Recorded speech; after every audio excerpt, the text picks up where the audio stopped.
안녕하세요. 하나님의 말씀을 배달합니다. 요교교의 박연성 목사입니다. 오늘 묵상할 본문은 사무엘하 5장 1절에서 12절까지의 말씀인데요.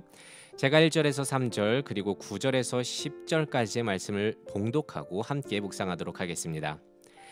이스라엘 모든 지파가 헤브론에 이르러 다윗에게 나와 이르되 보소서 우리는 왕의 한 고륙이니이다. 전에 곧 사울이 우리의 왕이 되었을 때에도 이스라엘을 거느려 출입하게 하신 분은 왕이시었고 여호와께서도 왕에게 말씀하시기를 내가 내 백성 이스라엘의 목자가 되며 내가 이스라엘의 주권자가 되리라 하셨나이다 하니라. 이에 이스라엘의 모든 장로가 헤브론에 이르러 왕에게 나아오매 다윗 왕이 헤브론에서 여호와 앞에 그들과 언약을 맺음에 그들이 다윗에게 기름을 부어 이스라엘 왕으로 삼으니라. 다윗이 그 산성에 살면서 다윗성이라 이름하고 다윗이 밀로에서부터 안으로 성을 둘러싸으니라. 만군의 하나님 여호와께서 함께 계시니 다윗이 점점 강성하여 가니라. 지금은 명장이 된 고레에다 히로카즈 감독의 그렇게 아버지가 된다라는 작품이 있습니다. 자신이 6년 동안 키운 아들이 병원의 실수로 인해 바뀌었다는 사실을 알게 되자 자신의 친자를 찾아 데려오고 자신이 길렀던 아들은 원래 친부에게 보내게 되는데 정작 데려온 친자가 자신의 자식처럼 느껴지지 않고 오히려 피가 섞이지 않았던 그 아들이 피보다 진한 끌림을 주면서 다시 6년 동안 길렀던 아들을 데려온다는 내용입니다. 그리고 그런 일련의 과정 속에서 과연 아버지란 무엇인지 깨달아 진정한 아버지가 되어간다는 한 남자의 성장 이야기를 그린 영화인데요. 그래서 영화 제목이 그렇게 아버지가 된다인데 저는 이 제목을 정말 잘 지었다고 생각합니다. 된다. 이 동사는요, 성질이나 상태가 바뀌거나 변하는 것을 의미하는데 특히 시간의 축적과 함께 그렇게 만들어져가는 성장의 의미가 포함되어 있습니다. 그래서 아버지는 그렇게 되어져가는 존재라는 것인데 그런데요, 그리스도인도요 똑같습니다. 내가 딱 믿었다고 그리스도인이 되는 것이 아니라 이런저런 일들을 겪으면서 그렇게 되어져가는 게 그리스도인이라는 것입니다. 오늘 말씀은 다윗이 드디어 온 이스라엘의 왕으로 등극하는 장면이 소개됩니다. 사무엘에게 기름 받은 것은 꽤 오래전 일이지만 다윗은 하나님을 믿고 진정한 왕이 되는 그때를 기다렸습니다. 물론 다윗은 자기를 쫓던 사울 왕을 자기 힘으로 제거하고 왕 위에 오를 수 있었고요. 사울이 전사한 후에도 이스라엘을 강제로 통합할 수 있는 힘이 있었습니다. 하지만 그는 그렇게 하지 않았습니다.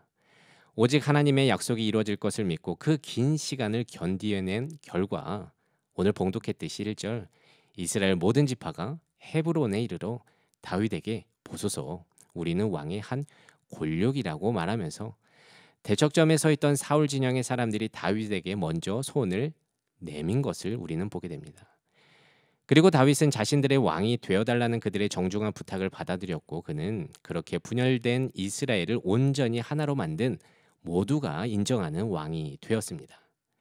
하지만 만약 다윗이 그의 인생에서 하나님을 온전히 믿고 따르지 못했더라면, 그러니까 사울을 억지로 죽이고 그의 모든 측근들까지도 참지 못해 제거했다면 이런 샬롬의 통합은 없고 계속 분열 상태에 있었을 것입니다.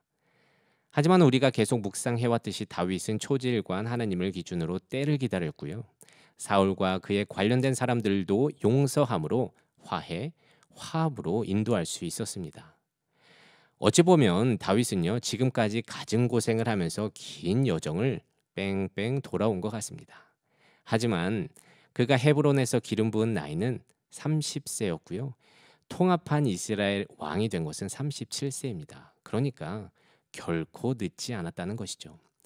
하나님은 그가 왕으로 세워지기에 적절한 시기를 정하시고 필요한 훈련을 받게 했을 뿐 그의 인생을 결코 지체하지 않았다는 것입니다. 그리고 오늘 나머지 지파까지 거둬들임으로써 진정한 한 나라의 왕이 되게 하셨습니다. 그리고 성경은 이런 다윗을 보며 이렇게 묘사합니다. 10절입니다. 만군의 여호와께서 함께 하시니 다윗이 점점 강성하여 가니라. 이미 왕인데 뭘 더 강성해져야 합니까? 그런 말이 아닙니다. 이는 다윗의 성장을 나타내는 표현인데요. 점점 더 강성해졌다, 더 성숙해졌다. 그래서 지금 이야기는 단순한 역사를 서술한 것이 아니라 다윗의 성장 이야기가 되는 것입니다. 하나님을 온전히 믿고 순종함으로 주가 보시기에 합당한 믿는 자가 되어가는 모습. 그렇게 오늘에 이르러 다윗이 다윗다워지는 것을 보여주며 그가 어떻게 하나님이 인정하는 참된 왕, 주가 인정하는 믿는 자가 되어가는지를 하나의 과정으로서 오늘의 말씀은 소개하고 있는 것입니다. 그리고 성경은 믿는 우리들도 그렇게 살아내길 요청하고 있습니다. 여러분, 이와 같이 믿는 자는 그리스도인은 되어져 가는 존재입니다. 결코 단번에 되지 않습니다. 다윗처럼 하나님이 정하신 과정을 온전히 통과하며 성숙해지고 그렇게 하나님과 동행함으로 강성해져 가는 것입니다. 하지만 그 방향이 중요합니다.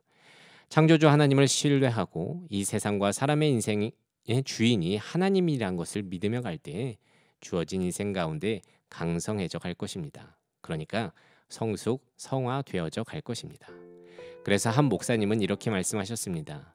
믿는 자들은 주 안에서 시간이 지나며 썩어 문드러져 가기보다 보기 좋게 여물고 부패 변질되기보다 발효되고 숙성되어 가는 존재다. 그래서 믿는다는 것은 성장해 가는 내 모습을 기대하는 재미가 있는 것인데요. 여러분은 어떠십니까? 변화될 내 모습을 기대하고 있습니까? 아닙니다. 기대하셔야 됩니다. 그렇게 될 것이기 때문입니다. 그래서요, 부디 하나님이 허락하신 지금을 허투루 보내지 마시고요. 오직 세상의 주권자 되시는 창조주 하나님을 믿음으로 주가 정하신 때를 기다리며 주님의 방법으로 살아가기를 원합니다. 그렇게 주가 보시기에 합당한 그리스도인이 되어져 가기를 진심으로 소망합니다. 오늘 말씀을 묵상하며 내 삶에 적용하기를 원합니다. 첫 번째, 나는 믿는 자로서 하나님의 말씀으로 성숙, 성장해가고 있는 것 같습니까? 하나님 보시기에 합당한 그리스도인이 되어져 가고 있는지를 돌아보고 나의 성숙과 성장을 방해하는 요소는 무엇이 있는지 한번 살펴봅시다.